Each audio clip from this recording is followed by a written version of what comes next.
Bueno, el objetivo de esta conferencia o este encuentro entre nosotros es tratar de alguna manera transmitir lo beneficioso que es el ajedrez para nosotros, los practicantes, y sobre todo fomentar a aquellas personas que desconocen este bello y juego, deporte y arte, para que intenten involucrar a la mayor cantidad de personas, sobre todo con un solo objetivo: el gran beneficio que ofrece este deporte al cerebro. Como vamos a ver en cuestión de media hora, van a ver los cambios que nosotros podemos observar solamente con jugar unas horas de ajedrez durante un periodo corto. Ya pienso que a partir de 6 meses, un año, ya se pueden ver cambios importantes en el cerebro, de tal manera que ese beneficio, de verdad, si lo pueden transmitir a otras personas, es un deporte noble, modesto, pero con una gran riqueza intelectual. De tal manera que el objetivo precisamente de tratar de transmitir eso es lo que voy a hacer en este día de hoy. El título de la conferencia se llama El ajedrez, herramienta de vida. No vengo a dar clases de ajedrez, no vengo a dar clases de neurocirugía, vengo a transmitir lo que el ajedrez puede hacer en el cerebro para que nosotros lo podamos aplicar en nuestra vida. Porque al fin de cuentas, para los ajedrecistas, la vida se convierte en una partida de ajedrez de toda la vida. Yo no me debo solo, aquí hay varias universidades, varias investigaciones. Aparte de mi afán de ser neurocirujano, también intento investigar y jugar al ajedrez. Gracias a ello, parte de la información que yo voy a transmitir la he trabajado en Estados Unidos, en Venezuela, aquí en Córdoba, donde resido, de tal manera que sin ello yo no sería prácticamente nadie. Un recordatorio muy sencillito: el ajedrez está dentro de una cavidad ósea que es el cráneo.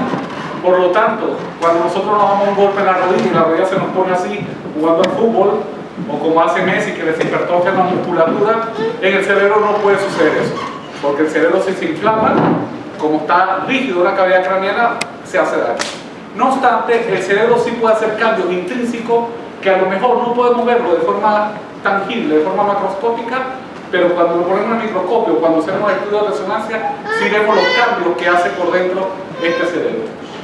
A medida que hemos evolucionado, ese cerebro...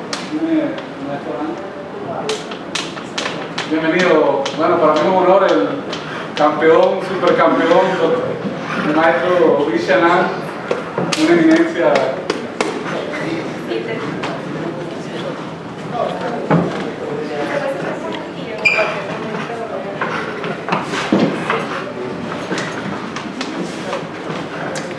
Lo que voy a transmitir es que nuestro cerebro está en esta cavidad rígida que es el cráneo, y ese cerebro ha evolucionado.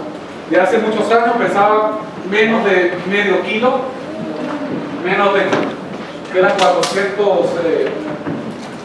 aproximadamente 440 cc, y ahora pesa 1400. O sea, hemos ganado 1 kilo en aproximadamente casi 5.000 millones de años. Imagínense lo que ha pasado en un cerebro, un músculo, que ha aumentado solamente 1 kilo en más de 3.000 millones de años. Eso habla de la complejidad y la grandeza que tiene nuestro cerebro. De alguna manera, él se distribuye en 2 grandes grupos. Una parte lobular alta, que lo que permite es conectarnos con el medio externo, es decir, nosotros para hablar, para sonreír, para bailar, para hacer cualquier actividad necesitamos de la confluencia de estos lóbulos. Y tenemos otras estructuras que no son menos importantes, pero que se encargan de nuestra frecuencia cardíaca, nuestra respiración, nuestras funciones internas, para lo cual nosotros no estamos ni pendientes. Estos lóbulos tienen algunas funciones importantes: ver, escuchar, guardar y almacenar nuestro pensamiento, nuestra memoria, pero eso requiere una gran actividad mental. De tal manera, el hecho que nosotros podamos hablar y transmitirnos y comunicarnos ya es una bendición desde el punto de vista fisiológico. Es algo extremadamente complejo. Ni siquiera los ordenadores al cual tantos admiramos pudieran tener esa interacción que tenemos nosotros. Ya eso nos hace intuir que el simple hecho de hablar con otra persona ya nos produce un cierto desgaste desde el punto de vista fisiológico, pero nos enriquece la parte cultural. El cerebro tiene 2 hemisferios, 2 hemisferios que se complementan. Un hemisferio derecho, si uno se imagina un hemisferio derecho, un artista, un bohemio, un gran pintor, un gran artista en el fondo de la palabra. Y el hemisferio izquierdo es un gran matemático, un calculador, un pensamiento lógico. Si nosotros lo transmitimos al ajedrez, el ajedrez tiene esas dos facetas. Tiene una parte izquierda y una gran parte derecha. Si exponemos dos grandes exponentes de este hemisferio cerebral, tenemos que citar a Leonard Euler, el padre de las matemáticas, el que prácticamente hizo la Biblia de las matemáticas, y Leonardo da Vinci como el gran dominante del hemisferio derecho, para que vean que cada hemisferio tiene su representante. El cerebro funciona, pidan un pequeño repaso introductorio para después entrar en materia. Tiene varias teorías. Una teoría que dice que si yo doy una porción, esa se llama teoría localizacionista, el cerebro de esa sola porción deja de funcionar. Por ejemplo, si yo daño esta cosita roja, que tiene que ver con la función de la mano y del brazo, la persona no puede mover el brazo ni la pierna, por ejemplo. Hay una teoría asociacionista que dice, bueno, si yo daño esta zona, también se puede dañar esta zona. ¿Por qué? Porque el cerebro está conectado entre esas dos áreas. Esa teoría asociacionista también confluye o convive con la teoría localizacionista. Por ejemplo, las funciones superiores como el lenguaje son teorías o manejan desde el punto de vista asociacionista, porque yo necesito pensar, necesito hablar, necesito comprender. Por lo tanto, la asociación es fundamental. Y una teoría holística que dice que cualquier porción que yo dañe del cerebro puede alterar cualquier otra porción. Una cosa, por ejemplo, cuando uno está deprimido o cuando uno está contento, puedes hablar mejor, puedes expresarte peor, puedes hacer una actividad mucho más fácil, de tal manera que el simple hecho de estar en un estado emotivo diferente ya nos condiciona incluso para jugar al ajedrez. Esto es un alemán que describió todas las áreas, cogió su microscopio y vio que todas las áreas tenían muchas capas cerebrales.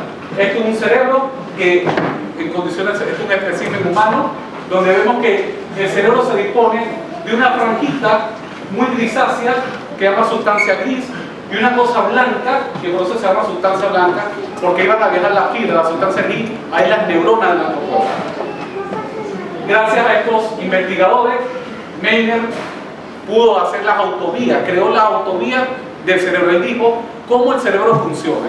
Y Sherrington dijo, bueno, tú dices cómo va la vía, cómo es la autovía, yo digo para qué sirve. De hecho, ellos a grandes rasgos le debemos que hoy conozcamos nuestras funciones cerebrales. Otro neuropsicólogo importante, que es Luria Russo, comentó que de todas las funciones que tenemos, el lenguaje está por encima de todo.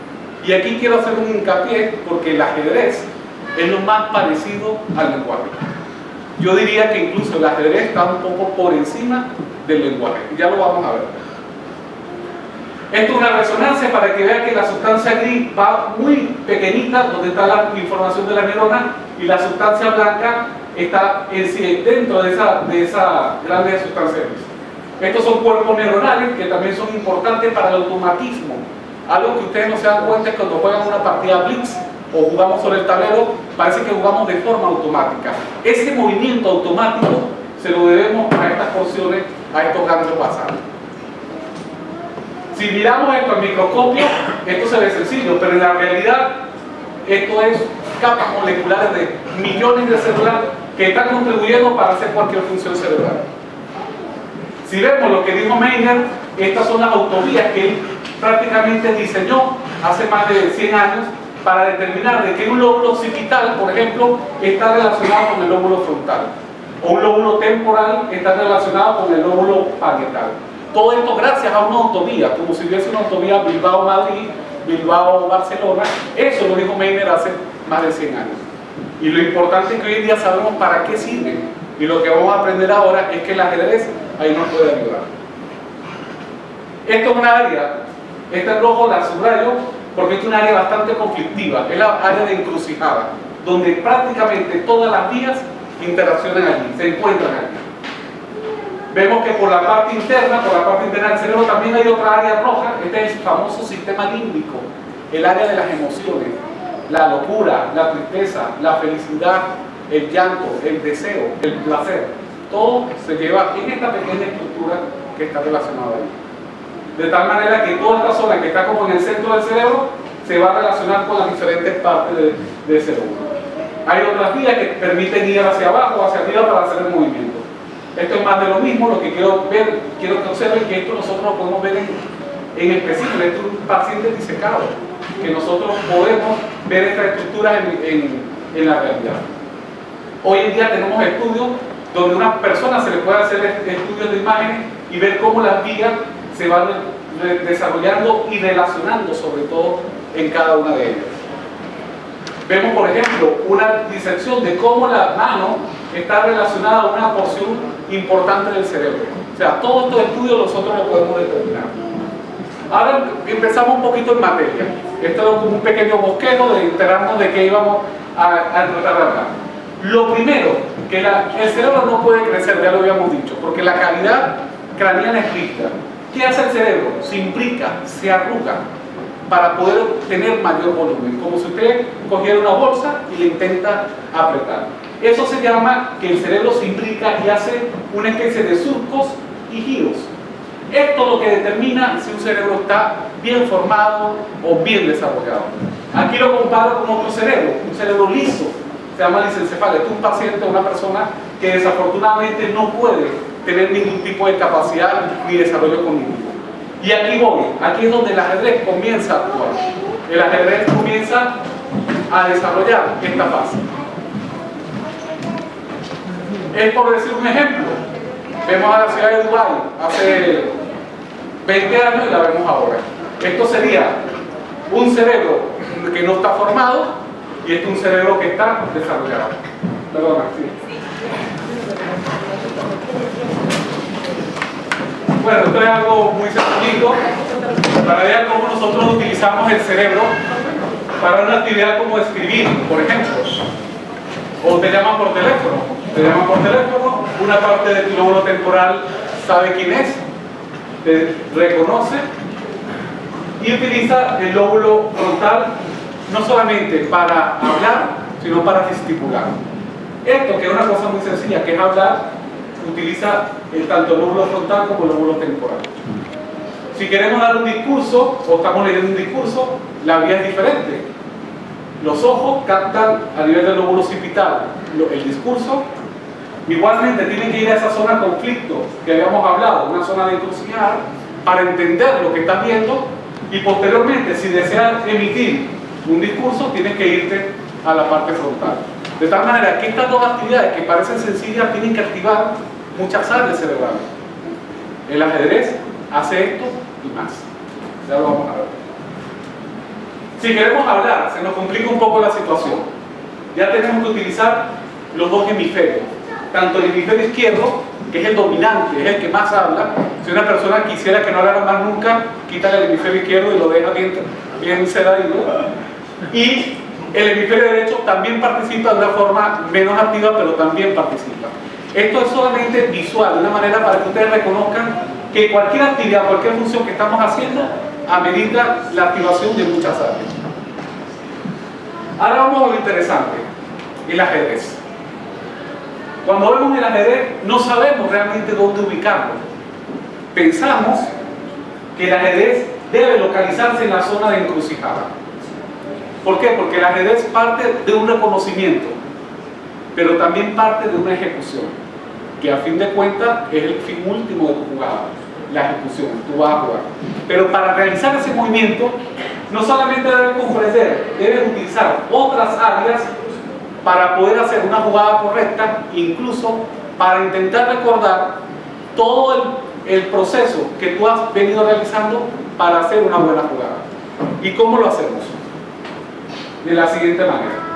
Esto es un área de conflicto, esta es el área tanto temporal como parietal como occipital, donde el ajedrez empieza a desarrollarse.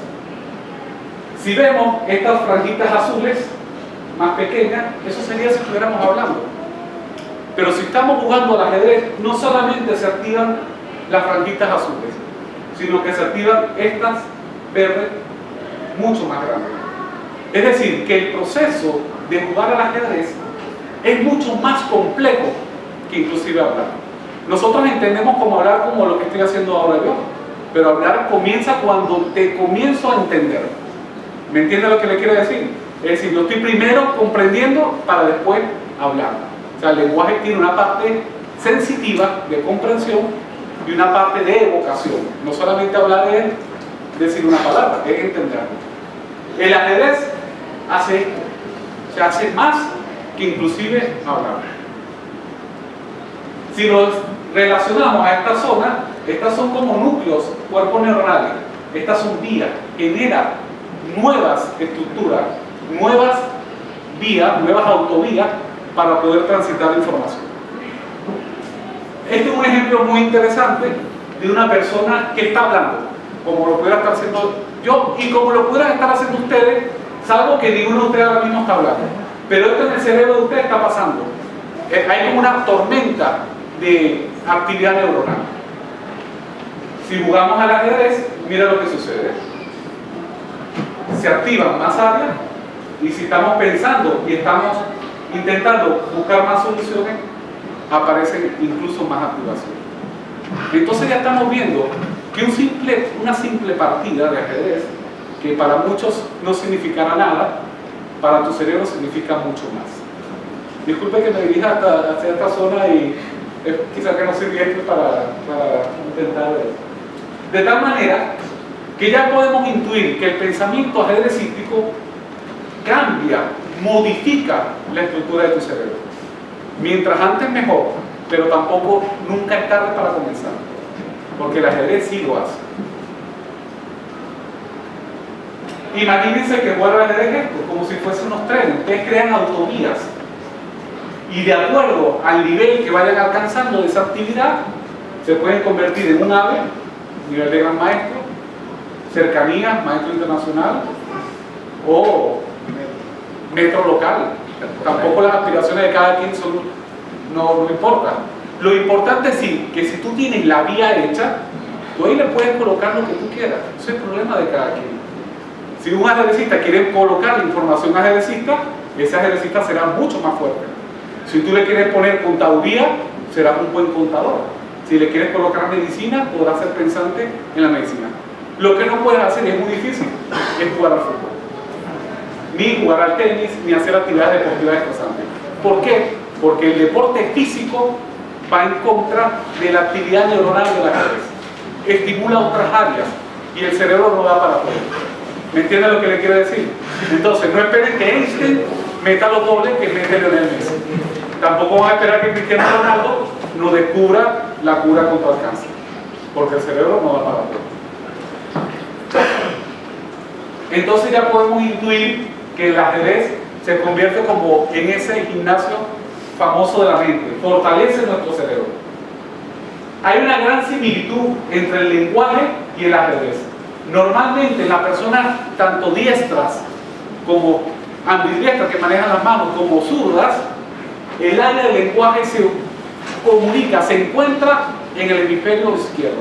Por lo tanto, en todos nosotros, independientemente de cómo movamos nuestras manos, el hemisferio izquierdo es el dominante para hablar.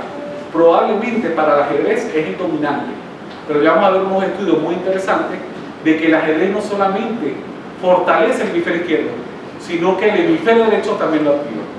Y de hecho hay una correlación muy interesante entre la fuerza del ajedrez y la activación del hemisferio derecho. Esto es lo que sucede cuando nosotros estamos ejercitando nuestro pensamiento ajedrecístico. Esto es una neurona, esto a nivel microscópico. Esto es una neurona que tiene unas prolongaciones. Fíjense que tiene una forma, y cuando tenemos el pensamiento ajedrecístico hay como una hipertrofia de esas áreas. Es decir, empezamos a crear anexos, carreteras. Nuestra ciudad se convierte en calle y en avenida. Antes era un pantano, antes era un desierto. Eso es lo que estamos haciendo cuando nosotros ejercitamos el ajedrez. Esto es un trabajo muy interesante que ya se vio, que hicieron un metaanálisis donde las personas que jugaban al ajedrez con un nivel de experto activaban todas las áreas que habíamos comentado anteriormente. Eso no lo hacían las personas normales. Entiéndase como normal aquellas personas que no se dedicaban al ajedrez o a ningún deporte que requiere un esfuerzo mental como el ajedrez. Entonces, cuando estudiaron a esas personas que jugaban al ajedrez, se dieron cuenta que su cerebro tenía como una evolución, tenía mucho más activación que el hemisferio, que las personas que no lo usaban o que no practicaban.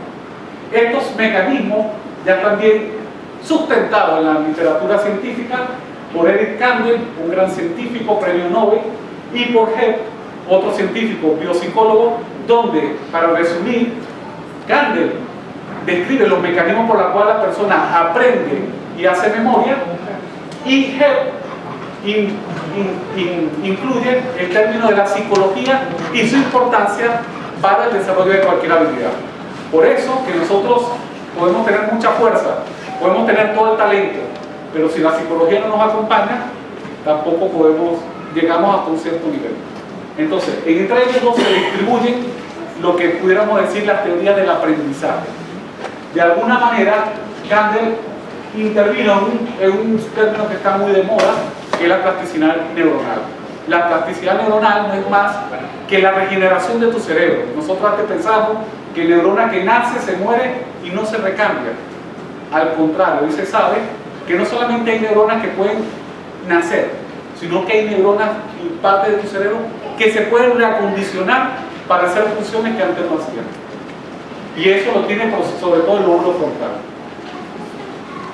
Esta señora, Rita Levi, una italiana afincada en Estados Unidos, describió unos factores, unas proteínas. A los que les gusta comer huevo, le viene bien con las proteínas, porque hay proteínas en el cerebro que ayudan a que las neuronas crezcan, se llaman factores neurotróficos.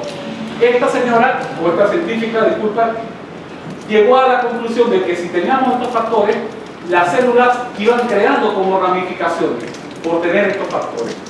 Y qué curioso que sale un trabajo hace poco, en el 2015, en agosto, donde una especie, yo no lo conozco, el Go Game, que es como un ajedrez chino, realmente ahí pido disculpas por el desconocimiento en qué consiste, pero lo titulan el ajedrez chino.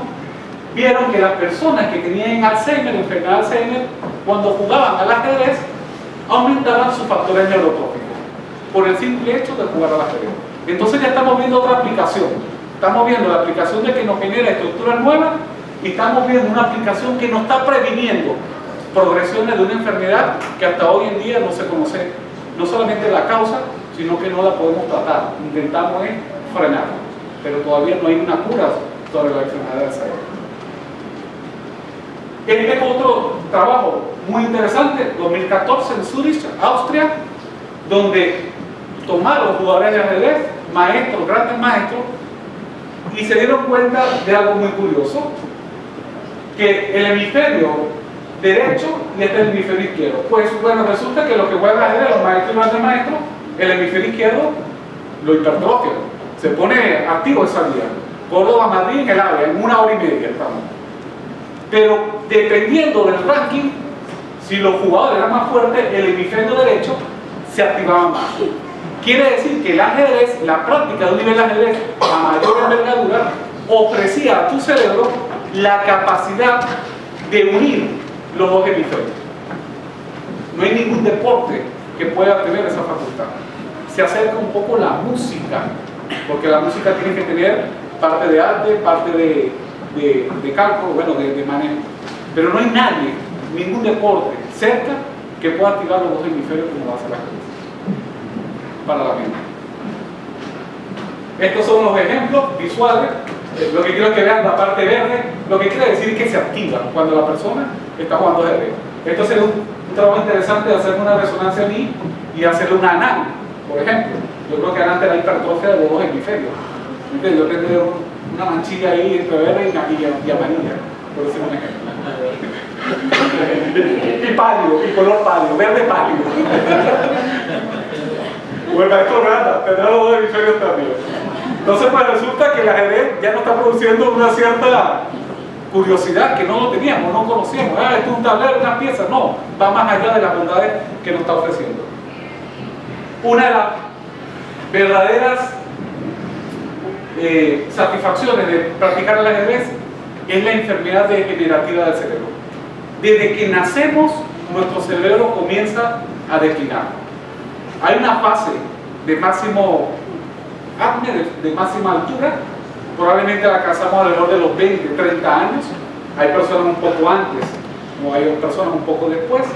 Después hay una parte de meseta, sobre en torno de los 40 a los 60 años, y teóricamente, a partir de los 50, porque estos son rangos, comienza un declive funcional de nuestras neuronas. Pero el cerebro de un ajedrecista da la impresión de que no envejece. Da la impresión. Somos optimistas y da la impresión de que eso no sucede. La enfermedad de Alzheimer, para recordar, es una enfermedad degenerativa, la primera causa de enfermedad degenerativa de las personas mayores, y lo que produce es una atrofia de la corteza cerebral. Fíjense, un cerebro normal, rojito, amarillo, y un cerebro pálido con enfermedad de Alzheimer. El cerebro se seca como una pasa, se va dañando, vas perdiendo la memoria, vas perdiendo las funciones motrices. Y es muy triste ver una persona con Alzheimer, y en nuestra familia seguro más de uno, porque la prevalencia es alta, lo tendrá. Y gracias al ajedrez no solamente podemos prevenir, sino enlentecer. Un proceso degenerativo es, vean una enfermedad casi de Alzheimer, cómo las fibras ya se ven delgadas, la atrofia que hay, y vean cómo aquí todavía una persona que no está de Alzheimer tiene todavía sus vías un poco más intactas. Es como si el tiempo te va quitando las vías de tu tren. Vean otras filas entre una persona normal y una persona que empieza a degenerarse. Estas son las filas callosas, las filas que van de un hemisferio a otro. Eso en el ajedrez se fortalece, se pone muy fuerte, porque para ser un buen ajedrecista necesitas conectar, necesitas utilizar tus dos hemisferios.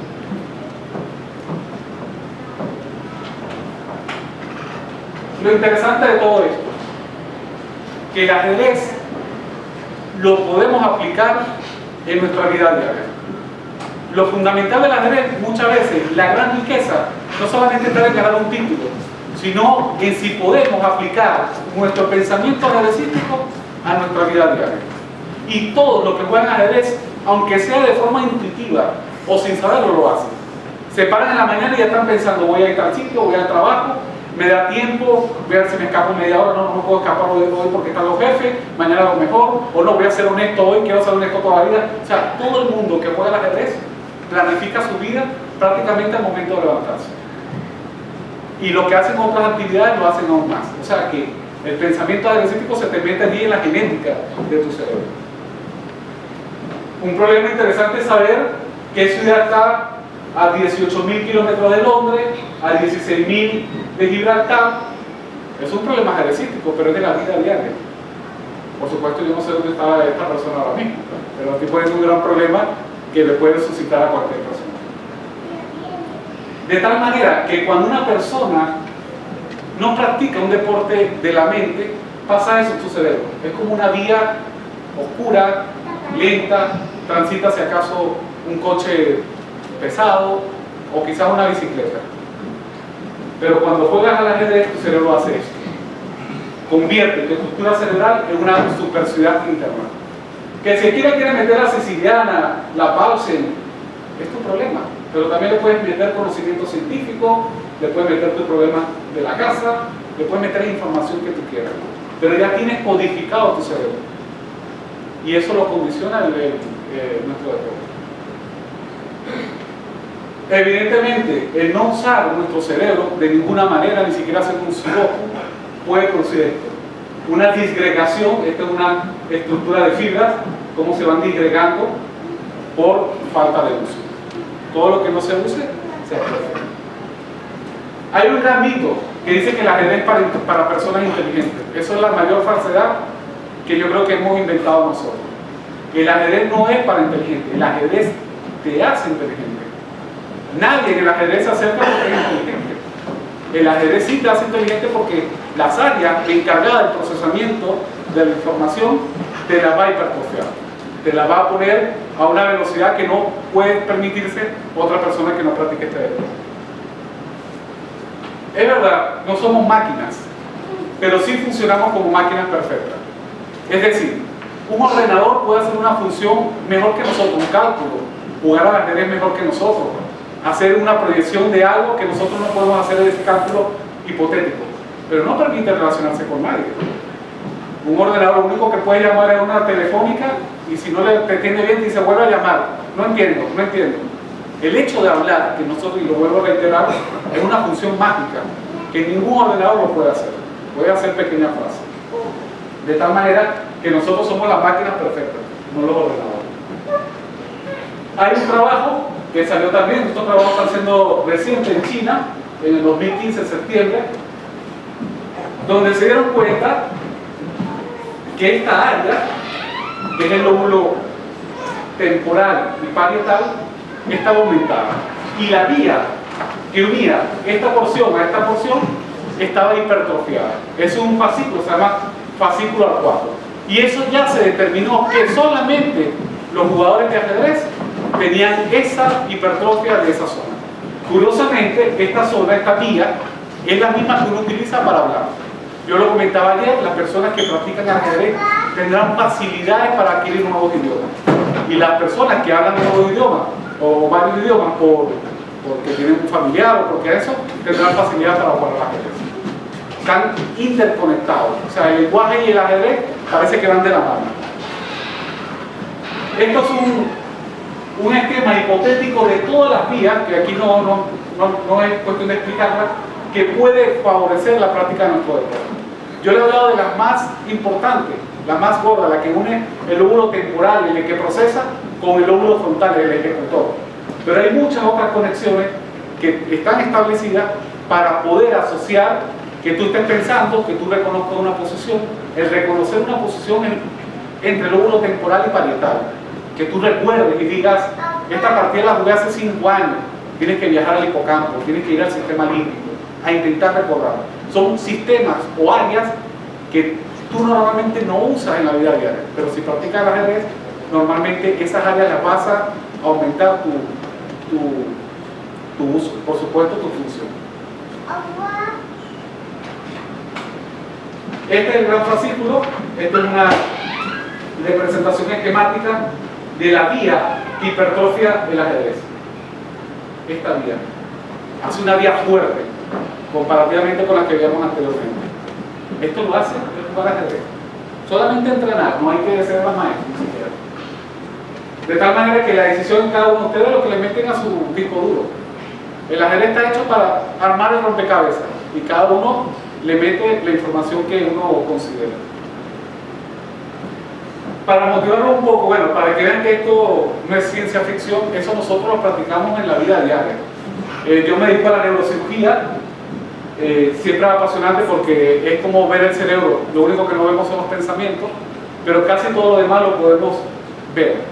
Y esto es un caso muy curioso de una lesión que está cerca de las áreas del lenguaje. Este es un tipo de paciente que hay que hacerlo despierto. Estos pacientes hoy en día no podemos dormirlos como cualquier paciente que se opera, porque lo que se preserva es que la persona intente conservar el lenguaje. Es extrapolable igualmente a una persona jugadora de ajedrez que tuviera una lesión en esta zona.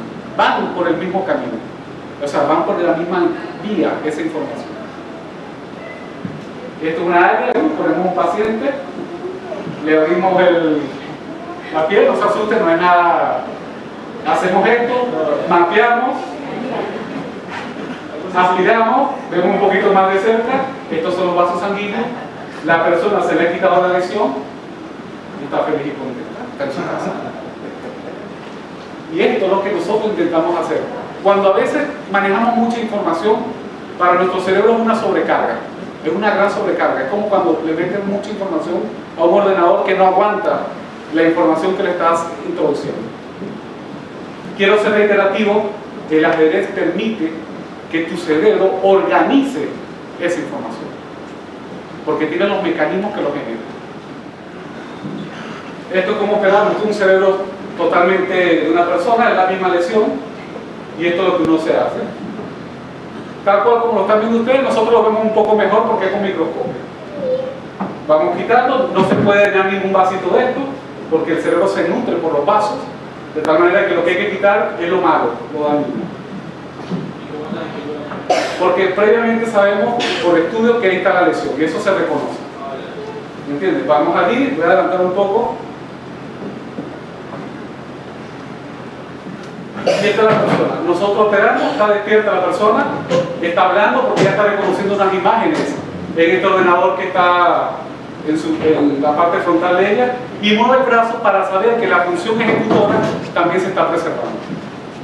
Eso hoy en día lo hacemos con bastante seguridad. ¿Eso se hace con una especie de robot estilo a Da Vinci en otro tipo de todavía no, el Da Vinci no, porque el Da Vinci no reconoce el tejido. Por eso lo lleva al cerebro. Cuando lo reconozca nos quitará del medio todo.